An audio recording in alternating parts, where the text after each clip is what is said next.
I think there are a number of challenges. One is jobs.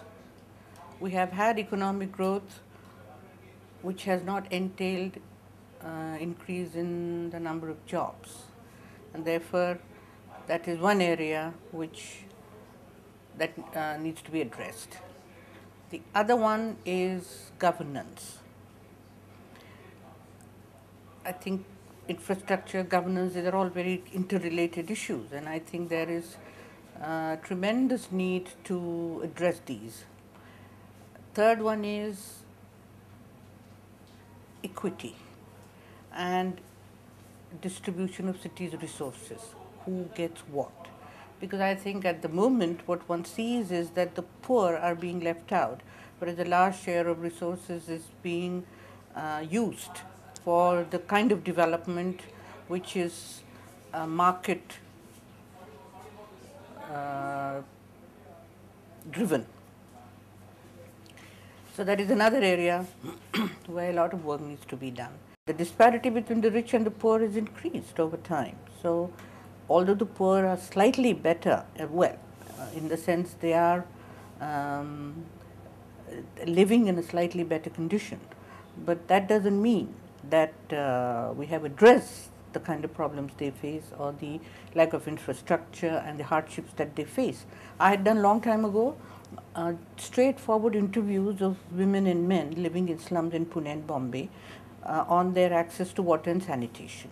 And some of the stories you hear are really horrendous, which, we just turn the tap and we have water. For them, well, not all cities have that, but a lot of cities do have, at least in the better off areas. But there, women had to keep awake at night because the water came into their taps after midnight. So having worked the whole day, then they were working in the evening to collect the water and fetch it. Those all kinds of stories, not having sanitation, not having toilets and so on also is, it's not just a question of not having a facility, but also human dignity.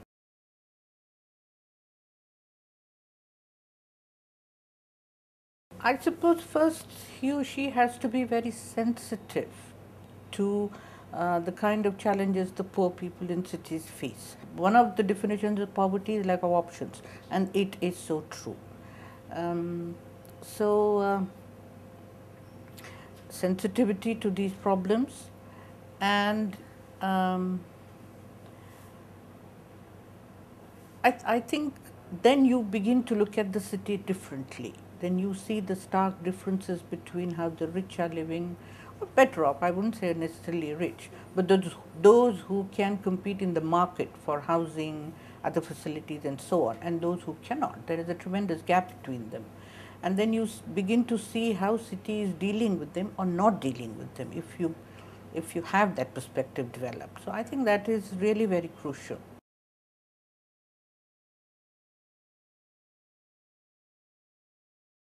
Let me say, I'm just overwhelmed by the framework that I have seen.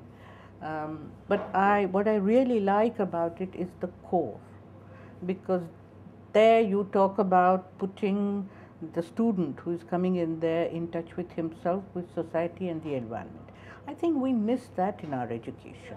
See, for me, the challenge is how much you give to the students as theory or case studies or what have you, and how much they explore and find for themselves. The balance between these two would really determine how the teaching program works out. But I think it's, you have put in a lot of effort, and I think it's excellent.